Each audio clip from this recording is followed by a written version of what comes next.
compañeros, vamos a exponerles el tema de intoxicaciones no medicamentosas. Este es el caso clínico que utilizamos, un reporte de una intoxicación por el metamidofo, que es un organofosforado que se hizo el año 2024 en Sudáfrica. Primero tenemos la anamnesis, una niña una paciente de sexo femenino de 15 meses con una sintomatología, no especifica qué sintomatologías, pero dice que es sugerente de bronconeumonía y gastroenteritis aguda en Ciudad del Cabo, en Sudáfrica. Llega a emergencias de la posta de la ciudad, se le toma esta radiografía, se puede ver una pequeña zona de consolidación en el lóbulo medio del pulmón derecho.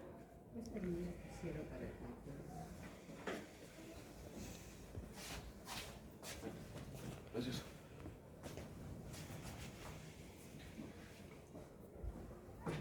Y se inicia el tratamiento con ceftriaxona.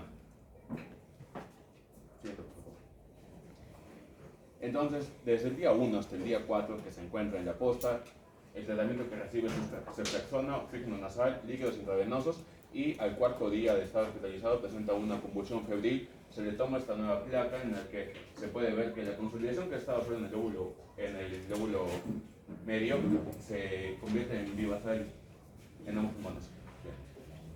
El día 5, esta paciente es referida a un hospital de mayor complejidad en el que se le hacen pruebas de laboratorio, las cuales no son concluyentes, y simplemente se le continúa el tratamiento con ceftriaxona. La paciente es contrarreferida a la posta, y ya en la posta, en el día 8, la paciente presenta una insuficiencia respiratoria, una hipersecreción bronquial, cialorrea, una alteración de la conciencia, y en ese momento se piensa que estando en el hospital de mayor complejidad se sospechó de una neumonía intrahospitalaria. Se le comienza el tratamiento con meropenem y chipa. Entonces, al día 9, la paciente es nuevamente referida al hospital de mayor complejidad y presenta frecuencia respiratoria de 30, frecuencia cardíaca de 150, presión arterial de 128/63, una saturación del 96% con un FiO2 de 40%, una temperatura de 36.5, una escala de Glasgow de 8/15, presenta miosis, cialorrea, crepitantes bilaterales. En esta evaluación que se le hace al paciente, ya se comienza con la sospecha de una intoxicación por un órgano fosforado. Se le ingresa a UCI pediátrica. Se le toma los valores de la colinesterasa, que se encuentran en menos de 1000 unidades por litro, y se le comienza el tratamiento con atropina en dosis de 0.05 por kilo por hora en infusión sin un bolo inicial. Del día 10 al día 12, la paciente sigue en UCI. Se le comienza a partir del día 11 el retiro gradual de la atropina. También se le realizó en cultivos, lo cual salió negativo, y la PCR también siempre estuvo negativa. Al día 13, la paciente es dada de alta de UCI, pero pasa a hospitalización de pediatría del hospital de mayor complejidad con una resolución de broncorrea, resolución de cialorrea. La colinesterasa está en valor de 1140 y pues pasa a piso. El día 14 y 15. El día 14, la paciente presenta nuevamente una crisis con una frecuencia respiratoria de 48, frecuencia cardíaca de 178, presión arterial de 146/95, una temperatura de 39, saturación de 96, con una alteración de la conciencia que está letárgica pero despertable. Y el día 15, la paciente se asocia a broncorrea intensa, cialorrea, crepitantes. Se comienza la administración de atropina, pero esta vez es intramuscular de 0.2 miligramos por dosis, y también sufre una convulsión y se le da lorazepam intramuscular. El día 16, la paciente nuevamente ingresa a UCI con una colinesterasa de menos de 1000, se le da atropina de 0.05 miligramos por kilo por hora en infusión, y se le realiza un examen toxicológico donde nos sale la presencia de metamidofos, que en sangre tiene una concentración de 150.000 y en orina de 200.000. El día 18, la paciente sale de UCI con la resolución de los síntomas. Es importante mencionar que en todo este cuadro, en todo este momento, luego de que la paciente sale de su primer estancia en UCI, esos 3 días que estuvo en piso de hospitalización, La paciente, la niña, recibió la visita de su madre junto con sus compañeros de trabajo. La madre se dedica a la agricultura junto con sus compañeros de trabajo, entonces hubo una nueva exposición debido a que la madre salía del trabajo y por eso es que tuvo la recaída y tuvo que ser ingresada de nuevo a UCI. Y bueno, el día 19 al 26 la paciente no presentó síntomas, tuvo una colinesterasa de 5.540, sale de alta con un seguimiento por 3 semanas sin ninguna complicación. Doctor, ¿y en qué grado crees de intoxicación encontraron a la paciente? ¿Era leve, moderado, severo? La primera, o sea, el primer ingreso, la primera vez que... Toda la calificación de todo, porque el paciente ha entrado a esta unidad de cuidados intensivos, ¿no? Claro, la paciente al comienzo del caso clínico comienza con un grado leve, luego al presentar los primeros síntomas muscarínicos se le considera como grado moderado. ¿Cuáles serían los síntomas muscarínicos? Recuerda que ellos están empezando, entonces tienes que decirle cuáles Es que son. todo lo iba a explicar más adelante. Lo digo igual. Sí, es Bueno. que es importante porque los tienes que mencionar y luego ellos te van a identificar en la teoría que tú vas a decir. Ya, se considera broncorrea, cialorrea, hipersecreción, básicamente de cualquier parte que pueda... ¿Qué más? Que pueda... La miosis. Ajá, y miosis, que también pues Entonces, eso consolida ahí el síndrome falta colinar. algo que, por ejemplo, ustedes van a verlo bien frecuente. Nosotros es algo que lo vemos bien frecuente. Es las, ¿qué, doctora? En la lengua, ¿qué se produce en la lengua? Cuando la lengua salta, ¿sí? ¿Cómo se llama? Fasciculaciones. Fasciculaciones. Las fasciculaciones en la lengua. Si nosotros hubiéramos visto la lengua del paciente, las fasciculaciones están ahí. La lengua empieza a moverse como si temblara la lengua por sonda, ¿no? También se ven en los bracitos, también se pueden ver en las piernas, pero lo más evidente es las fasciculaciones en la lengua. Fasciculaciones, miosis, cialorrea, ¿no? Y si el paciente tiene un antecedente bronquial, de espasmo bronquial, como asma, SOP, síndrome obstructivo bronquial agudo, cualquiera de esas, empeora, porque va a producir la hipersecreción bronquial. Pero este paciente tuvo algo más. ¿Por qué decimos que entonces en qué estado finalmente terminó este paciente? ¿Por qué entró a la unidad de cuidados intensivos? Por presentar ya el grado 3 de la enfermedad, que son los síndromes nicotínicos. ¿Cómo cuáles? Bradicardia, hipotensión, y me falta uno. Y el compromiso neurológico. Y la alteración de la conciencia. Y la convulsión, eso, si ustedes ven que el paciente tiene convulsiones, entra en coma, eso ya es un estadio 3, o sea que el paciente está en un grado de intoxicación severa, doctor. Podemos recibir al paciente en intoxicación severa. ¿Y qué habría pasado con este paciente? Porque este es un caso referido, ¿no? O el paciente se tomó el metamidofos, ¿o Sí, qué pero fue? una intoxicación, quizá fue con la madre, la llevó a la zona en la que tuvo una exposición en el trabajo. O sea, Hemos visto de todo, aunque no lo crean, yo en el hospital he visto de todo, o sea que soy totalmente escéptica. O puedo pensar que la niña accidentalmente tomó el metamidofos, como puedo pensar también que fue un intento de homicidio de los niños. También puede suceder eso. O sea, en su mente tiene que estar ese propósito. Entonces, cuando yo pongo mi diagnóstico, tengo que saber qué voy a poner. Si voy a poner intoxicación accidental, intento de homicidio, porque si es intento de homicidio no me va a quedar ahí, doctor, es emergencia. Tengo que hacer reporte a la policía. Si no lo hago, doctor, tengo sanción. ¿No? Si yo estoy pensando que es un intento de homicidio, tengo que hacer un reporte a la policía, tiene que venir la policía a hacer una investigación. El caso pasa a la policía. Y yo lo que les puedo, en los casos de intoxicación de este tipo, y cuando ustedes tienen que hacer el lavado gástrico, mi recomendación más importante para seguridad de ustedes, y que eso nos lo dijo un personal de la policía, es que ustedes antes de colocar su sonda y hacer el lavado, porque al hacer el lavado, doctor, yo pongo la sonda e introduzco la agua, cloruro, lo que sea, ya introduzco. O sea que ya he diluido el contenido gástrico. Entonces, ¿qué debo hacer primero? El policía nos dijo, lo que ustedes tienen que hacer es aspirar. y ese contenido gástrico que sacan en su jeringa lo colocan en una bolsa. Si ustedes sospechan de intento de homicidio, lo entregan a la policía. Y la policía tiene su laboratorio toxicológico, a diferencia de nosotros que no tenemos laboratorio toxicológico, pero sí lo tiene la policía. Entonces la policía es la que les va a dar el diagnóstico y lo más rápido posible. ¿Por qué? Porque medicina legal, en el caso del hospital Honor Legal, está al lado. ¿Han visto? Está al lado. Así que su diagnóstico va a ser rápido. Entonces, acuérdense de eso que yo les estoy diciendo. Si ustedes sospechan intento de homicidio, sacan contenido gástrico y lo mandan a evaluar antes de hacer el lavado gástrico. Ya, seguimos.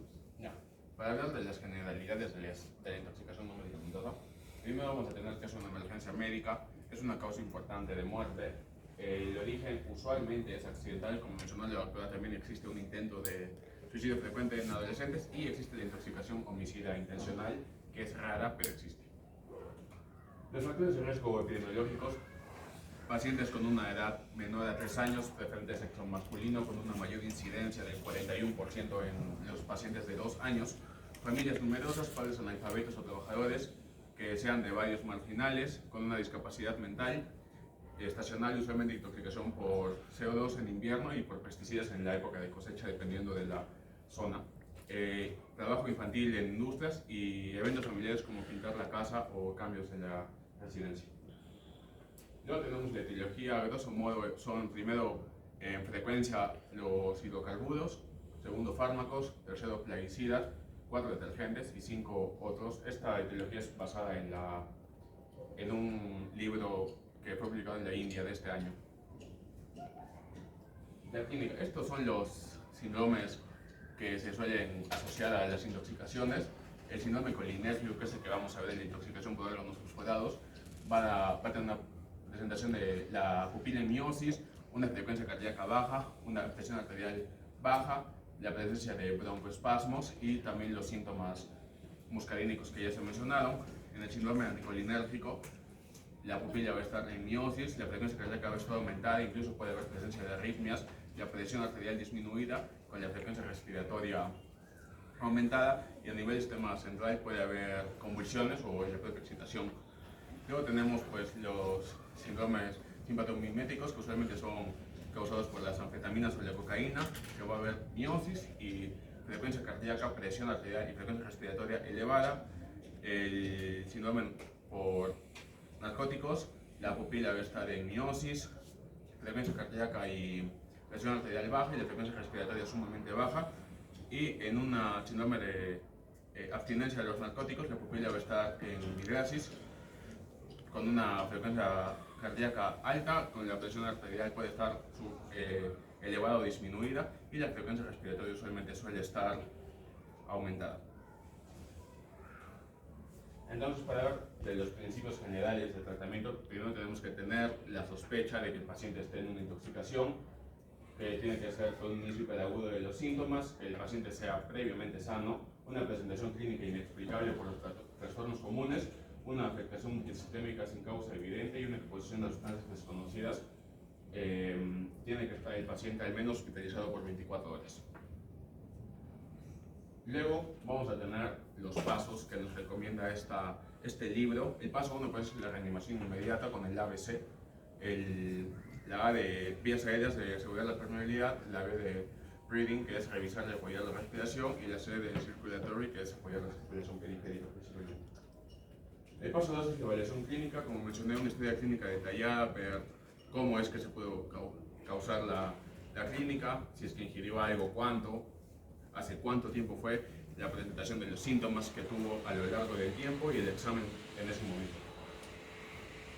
Luego tenemos que prevenir la absorción. Vamos a tener primero la descontaminación gastrointestinal, primero la emesis forzada, contraindicada en pacientes usualmente menores de 6 meses o que tengan algún retardo mental o alguna patología obstructiva a nivel de la laringe. Y el lavado gástrico depende principalmente de la intoxicación, si es por algo fosforado o por carbomatos, cada una tiene su propia indicación, entonces eso va a ser explicado más adelante en cada tema. Luego también tenemos el carbón activado en una dosis de 1 a 2 gramos por kilo asociado a catárticos que son el sorbitol o el magnesio, recomendado en la primera hora y está contraindicado cuando hay quilio paralítico, presión intestinal mecánica. Luego tenemos los catárticos, el sorbitol y el que más se usa, que es el polietilenglicol, en 8.5 gramos disuelto en agua. Y por último tenemos la irrigación intestinal completa, que se suele hacer con 20 a 40 miligramos por kilo por hora. Tenemos la descontaminación ocular, principalmente por órganos fosforados, puede haber una absorción por vía ocular, entonces lo que se suele hacer es una irrigación con suero fisiológico y se puede pedir la prueba de fluoresceína para ver si es que hay presencia de órgano fosforado a nivel ocular. La descontaminación cutánea usualmente es con lavado con agua corriente, pero existen medicamentos específicos. Si es que es una intoxicación por superpegamento, se usa neomicina. Si es por un ácido fluorhídrico, se usa gluconato de calcio. Si es por sodio elemental, se usa aceite mineral. Y por último, el cuarto paso es la eliminación de la toxina. Primero tenemos la diuresis forzada, pues la furosemida endovenosa, una dosis de 1 o 2 miligramos por kilo. ¿En qué momento das la furosemida? Supongamos que el paciente vino con 3 horas, ya 4 horas de la ingesta del medicamento, en este caso del planicida, ¿no? Entonces, ¿qué haces tú en ese caso? Porque ya no puedes hacerla.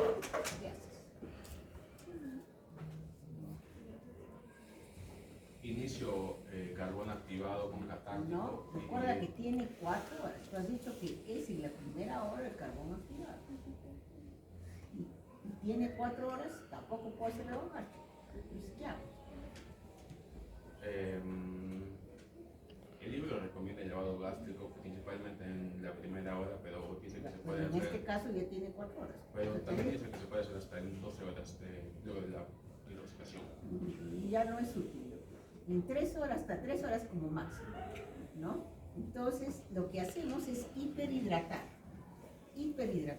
Porque ahorita hablas de furosemida, pero no puedo poner furosemida sin haber hiperhidratado. O sea, tengo que hiperhidratar al paciente y colocar furosemida. Entonces, lo que yo voy a hacer es que ya pasó a sangre el producto.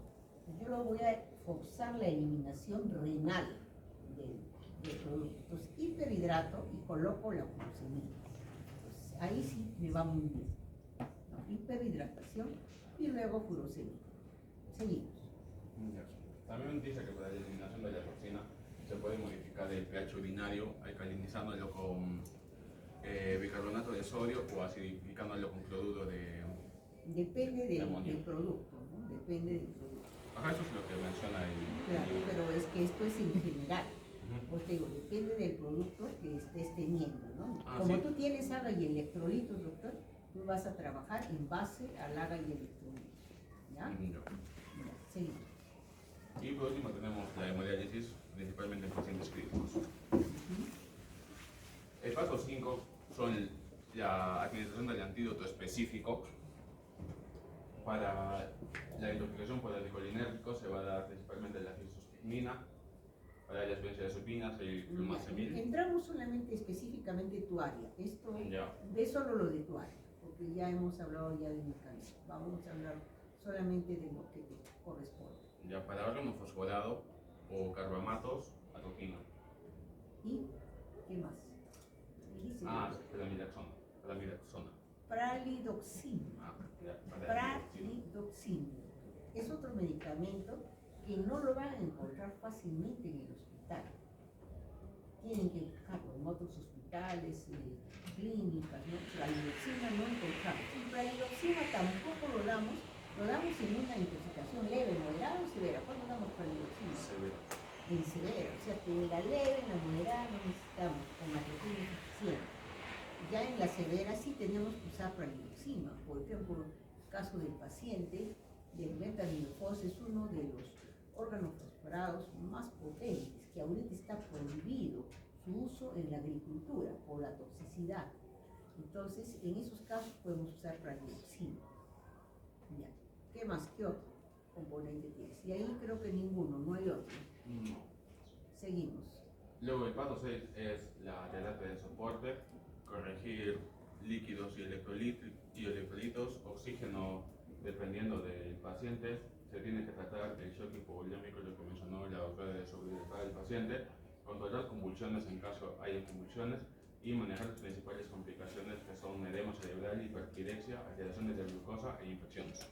Ya, vamos a ir tocando cada uno, ¿no?, de los productos. O sea, por ejemplo, vamos a poner intoxicación por órgano fosforado, carbamato, piretroides, carbamato. Sí, sí. Ya avanzamos los productos, porque se nos va el tiempo. Vamos a intoxicación por plaguicidas. Intoxicación por plaguicidas, la clasificación que aplica a todos son grado 1 o leve, náuseas, vómitos, dolor abdominal, grado 2 moderadas, el síndrome muscarínico, grado 3 los síndromes nicotínicos y grado 4 es la muerte asociada al propio cuadro tóxico. Ya, pero tienes que identificarlo. Ajá. Ahí en la anterior, doctor, la anterior. La clínica es muy importante. Entonces, ¿la moderada en qué consiste? La moderada es lo que mencionamos hace rato con la doctora, son los síndromes muscarínicos. Tiene una nemotecnia que es el Dambres, que se iba a explicar más adelante. Principalmente es bradicardia, broncorrea, broncoespasmo y celorrea, hipersecreción bronquial y lagrimeo. Fasciculaciones, doctor. Ahí están las fasciculaciones. O sea que en la moderada ya ustedes ven las fasciculaciones. Importantísimo, ¿no? Ansiedad, agitación, pero no está en coma el paciente. ¿Qué lo identifica al severo? Es la insuficiencia respiratoria, presencia de convulsiones, coma, cianosis, una bradicardia extrema que causa arritmias o un shock. Ya. Entonces el paciente ya tiene que entrar a una unidad de cuidados intensivos. O sea, severo no pueden manejar en cualquier sitio, tienen que entrar a una unidad de cuidados intensivos o traumatólogo, ¿no? Listo, seguimos.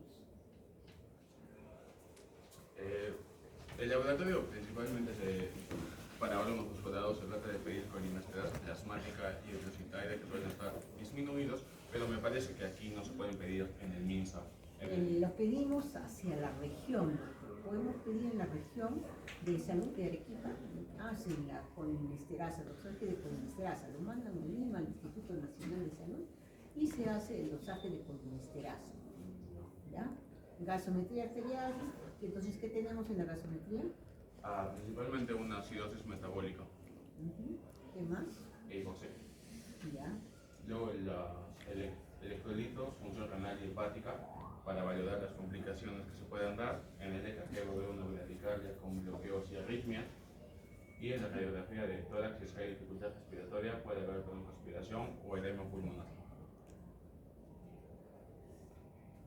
El tratamiento, como medidas generales en los órganos fosforados, asegurar vía aérea, el ABC, darle oxígeno y aspirar secreciones y monitoreo cardíaco, siempre retirar ropa contaminada y hacer un lavado de piel. Entonces el lavado gástrico, la indicación es que la ingestión potencialmente letal sea en la primera hora luego de la exposición con un paciente consciente o intubado, y las contraindicaciones es en corrosivos como álcalis o ácidos, o en hidrocarburos como la gasolina, queroseno o el benceno. Y el carbón activado puede administrarse tras el lavado si es que el niño está estable o intubado. Y los antídotos, pues la atropina con bolos repetidos hasta la atropinización, que suele ser la miligrasis ligera principalmente, y la fluidoxima o la ovidoxima, que son solo en intoxicaciones por órganos fosforados severos. Y por último, los soportes específicos con líquidos o benzodiazepinas en convulsiones.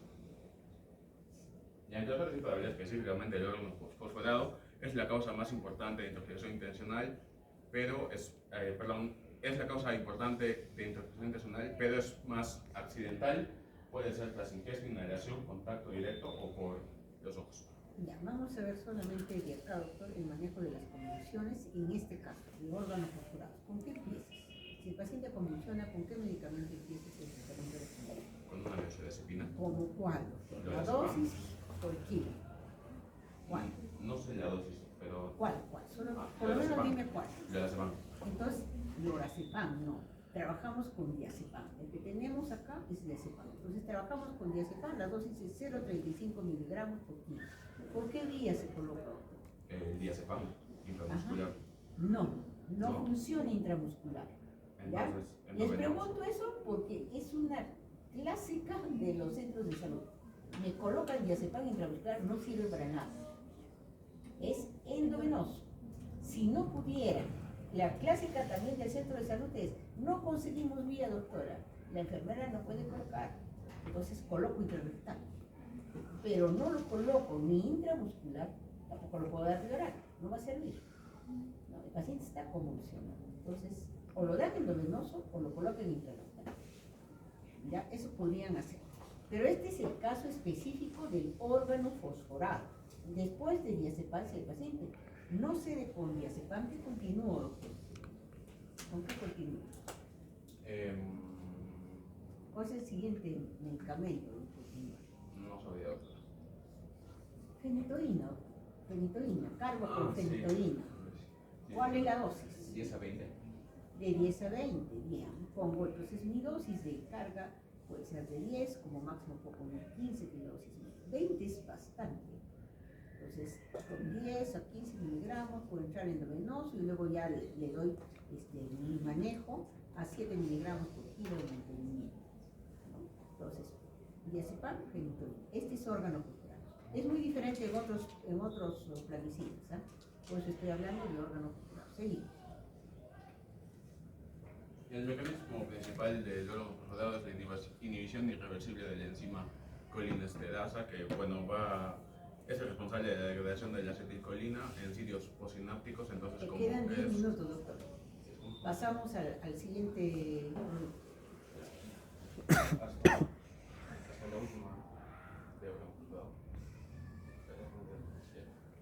Lo que dijo el metamidofo es el órgano fosforado que causa la intoxicación más severa y está prohibido en el Perú según el Ministerio de Agricultura y Riesgo del año 2020 por la norma técnica 22.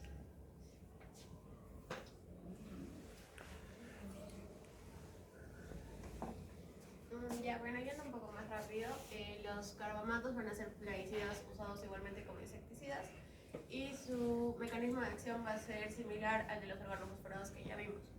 ¿En qué se diferencia, doctor? ¿En qué se diferencia el órgano fosforado del carbamato? Porque los dos van a inhibir la acetilcolinesterasa. ¿Cuál es su diferencia?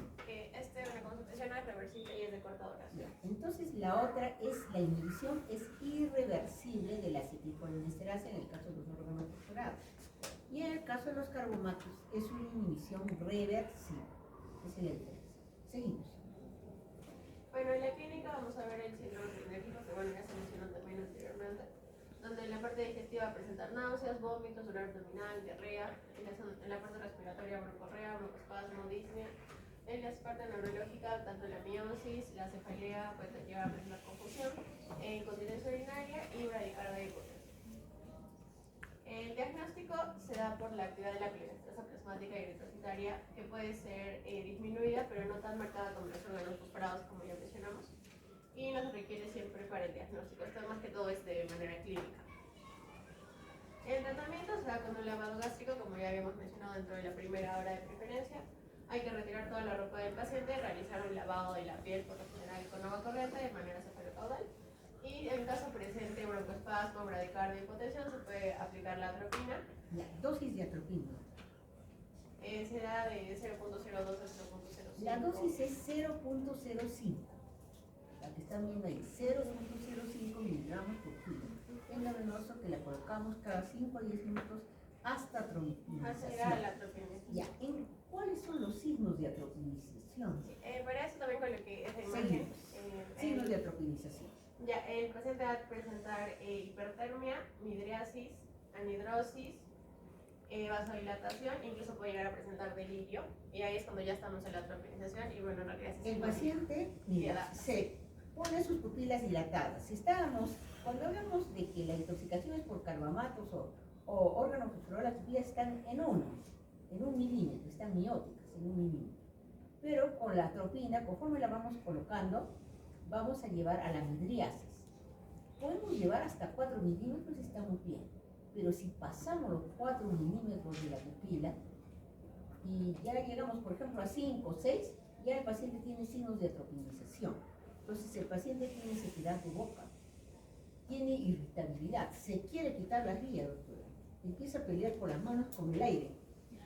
Y le dice, ¿qué pasa? Hay moscas, me están atacando. O sea, tiene alucinaciones visuales. Se pone roja, ¿no? Entonces, esos son los signos de atropinización. ¿Y qué tenemos que hacer si se sucede signo de atropinización? Sigo con la atropina. Ah, doctora, piénsalo de esta pregunta. O sea, ya hay. Hay signos de atropinización. Tú estás colocando atropina y yo como interna te he dicho que coloques atropina 0.05 cada 10 minutos. Y tú ya estás viendo signos de atropinización, entonces ¿qué haces? Ya te Suspendo. Eso es lo más importante. Suspendo la atropina. Ya suspendo la atropina y digo, signos de atropinización, suspendo la atropina. Entonces no llego a alucinación, ya solamente con 4 milímetros sequedad en mucosa, ya suspendo. El paciente está taquicárdico. Sí. Y bueno, el pronóstico por lo general en estos pacientes es bastante bueno, como vemos es reversible, entonces los síntomas suelen resolverse en 24 a 48 horas y es mucho menos mortal que el caso de los órganos posturados. Ya, sí. Piretroides. Seguimos con los piretroides, que son insecticidas sintéticos que son derivados de la flor del crisantemo, se usan de manera frecuente en el hogar o en la agricultura y hay una alta exposición pediátrica por una ingesta accidental, inhalación o Los algún más contacto frecuentes actualmente, los plaguicidas de intoxicación más frecuentes son estos, los piretroides. Así que estos sí los tienen que saber. ¿Cuáles son los piretroides de uso más frecuente? ¿Cuáles son? Nombres. La deltapermetrina. Acuérdense de un nombre bien clásico, chica verano. El sobre de chica verano es una chica en tanga. Ojalá nunca se olvide. Les traen eso, fotito de eso y ya saben, deltapermetrina. ¿Qué hace la deltapermetrina? Bueno, va a presentar una alteración de la apertura de los canales de sodio, lo que va a llevar al paciente a una hiperexcitabilidad. Tenemos la que se puede presentar como un tipo 1, donde se producen solo temblores y convulsiones, y un tipo 2 que ya lleva que genera salivación excesiva, hipersecreciones e incluso una depresión del sistema nervioso central. Este se puede presentar un cuadro leve con irritación cutánea, parestesias, inclusive tos, con avanzar a un grado moderado donde presentarían vómitos, convulsiones e hipersecreción, o llegar hasta un cuadro grave con broncoespasmo, depresión respiratoria e incluso podría llegar hasta el coma. El diagnóstico es principalmente clínico, más la historia de la exposición, y no existe algún biomarcador específico. Para el tratamiento es importante mencionar aquí que está contraindicado el lavado gástrico. Y solamente se le da... Puedes hacer lavado gástrico igual que el otro si el paciente está consciente y estamos en la primera hora. Ahora, si el paciente igual está en coma, está convulsionando, no está consciente, no se puede hacer lavado gástrico.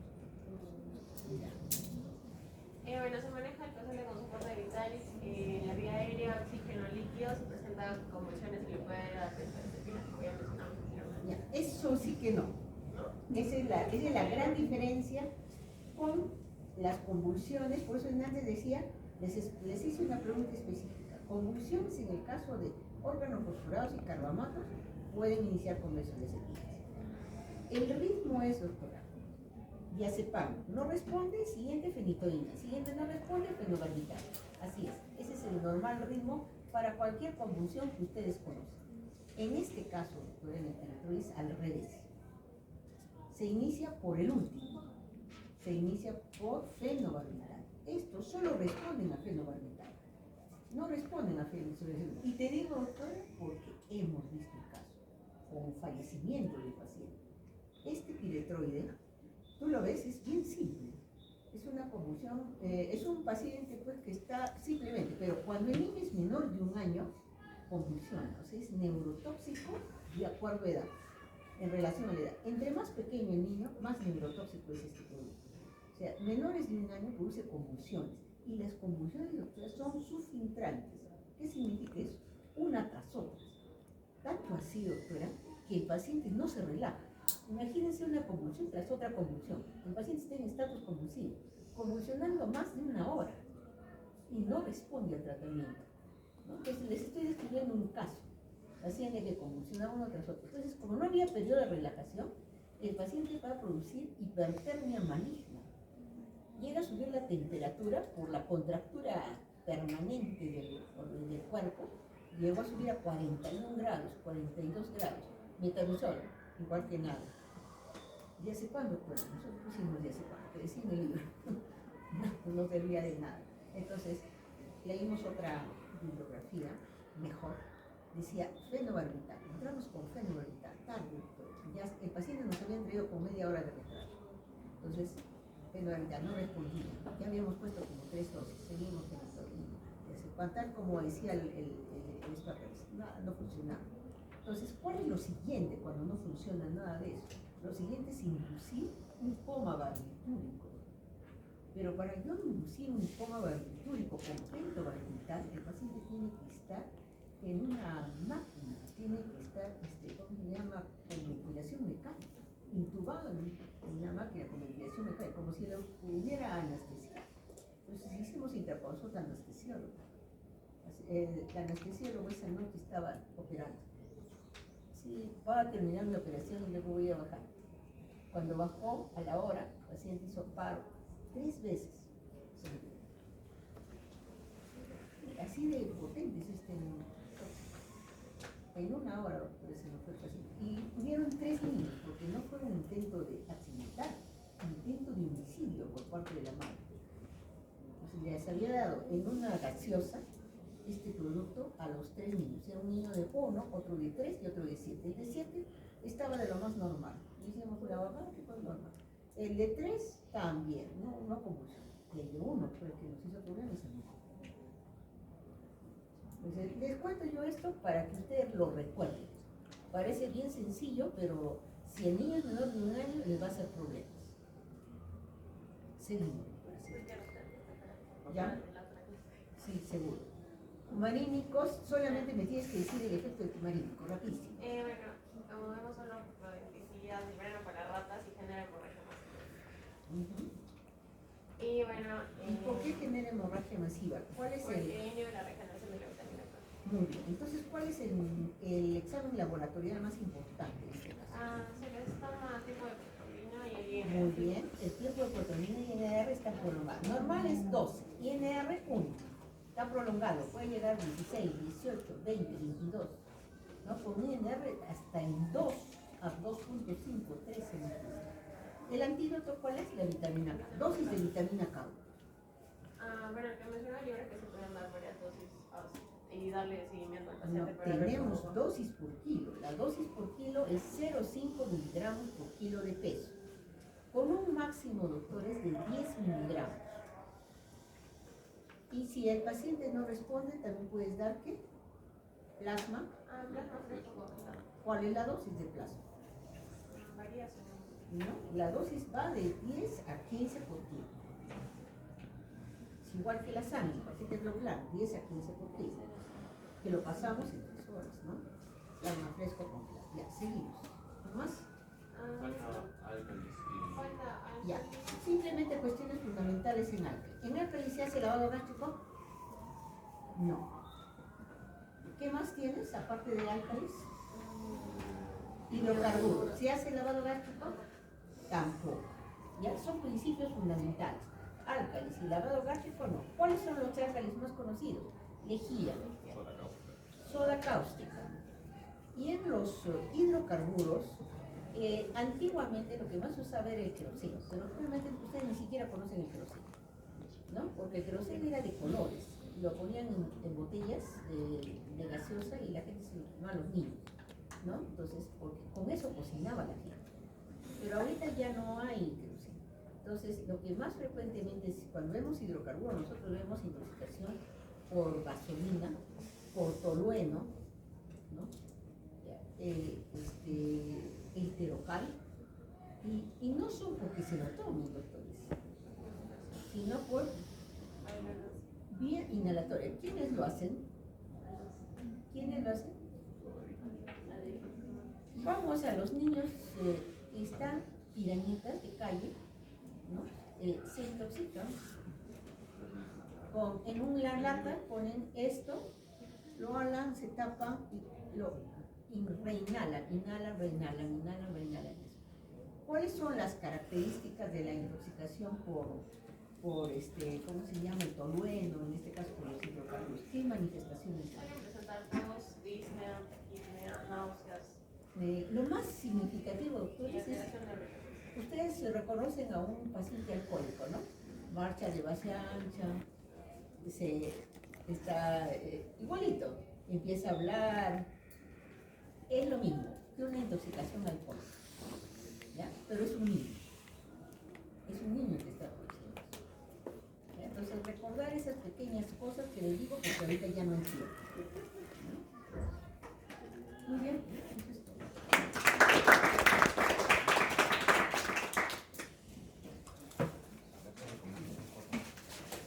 Los físicos de cada uno me lo tienen que presentar ahorita que salimos.